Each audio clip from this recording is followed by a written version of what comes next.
Hey guys, it's Angus, and today I'm going to give you an unboxing of the HP Stream 14Z001NA. So this is actually the refurbished model, as you'll see in the title, and because of that it doesn't actually have the original packaging. So of course, because it doesn't come with the original packaging, it comes with a lot less accessories, and also it's just mainly included with the safety and regulation manuals, and of course the power brick as well.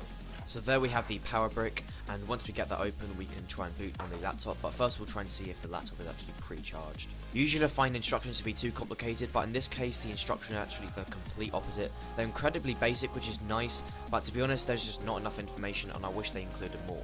So there we have the really nice metal body with the HP logo in the middle, and then also we have the entire green cover on the back as well, or on the bottom.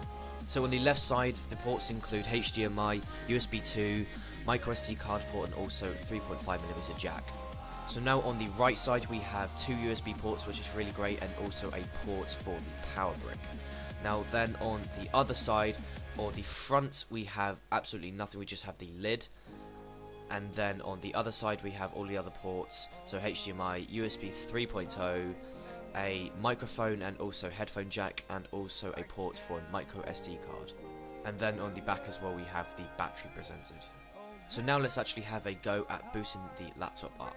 I'd definitely be expecting this laptop to boot up quite quickly, considering it has a 32GB SSD. Now unfortunately this SSD is actually the primary storage for this laptop, and I think 32GB is just not enough, because when I actually finished booting the entire thing and got all of the Windows settings installed properly, I only had about 18GB left, which is really annoying. But then again, it does come with a microSD card, and that will be the primary way for upgrading the storage. Now some of you may be already thinking about upgrading the SSD and also the RAM, but quite frankly you will not be able to do this. And the reason for that is it actually has 2GB of onboard RAM, so that will actually be soldered physically onto the motherboard, and that will not be able to be taken out. And also it has 32GB of eMMC SSD and not a 2.5 standard one that you get in most laptops. So unfortunately that just simply means that you will not be able to upgrade the storage capacity or the RAM on this computer. Now of course there are other alternatives, like using a USB 3.0 external hard drive or using a micro SD card, which will be my personal favourite for upgrading the storage. Now the reason I say that of course is the fact that a micro SD card is so much lighter and thinner than an external hard drive, and also it'll be much more easy to use for cameras as well, where with the hard drive you've actually got to physically carry it around. But of course in return for the fact that you can't upgrade the SSD or the RAM, you get a really nice thin design. And also, not only is it really nice and thin, but it's also at a really good price. You'd expect this laptop to be between probably £500 and £600, where this laptop is actually £190.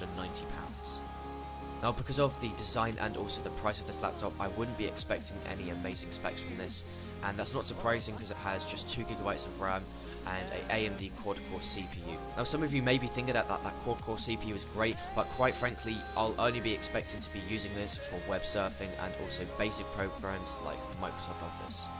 So generally Windows 8.1 takes quite a while to actually boot up, and this is not surprising on this laptop, but it was fairly quick. And also as soon as I got near to the finish of the boot, it actually started to come up with all the HP accessories and also all of the HP software that's preloaded onto the SSD.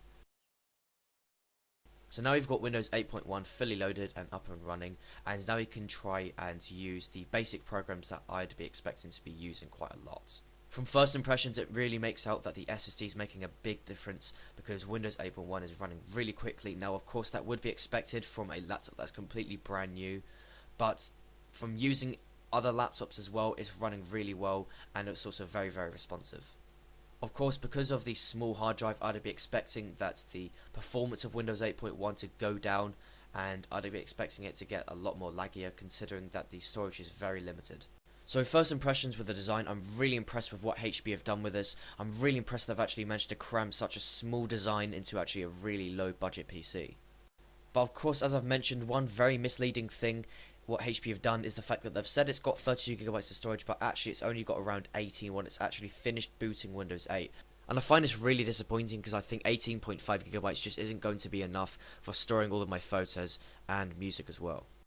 But later in the year I will be doing a full review of this, testing everything from the speed to the battery life. So if you did find this unboxing helpful, definitely be sure to give this video a thumbs up, and thanks for watching. multiple things much easier, and I'll be taking a look at this later. So this is a really nice laptop and I'm really looking forward to getting this booted up. So the laptop actually requires that you put in a power cable before you boot it up, as it doesn't come pre-charged, and also the power button is on the side of the laptop. So the boot speed is fairly decent, but I've sped it up because it does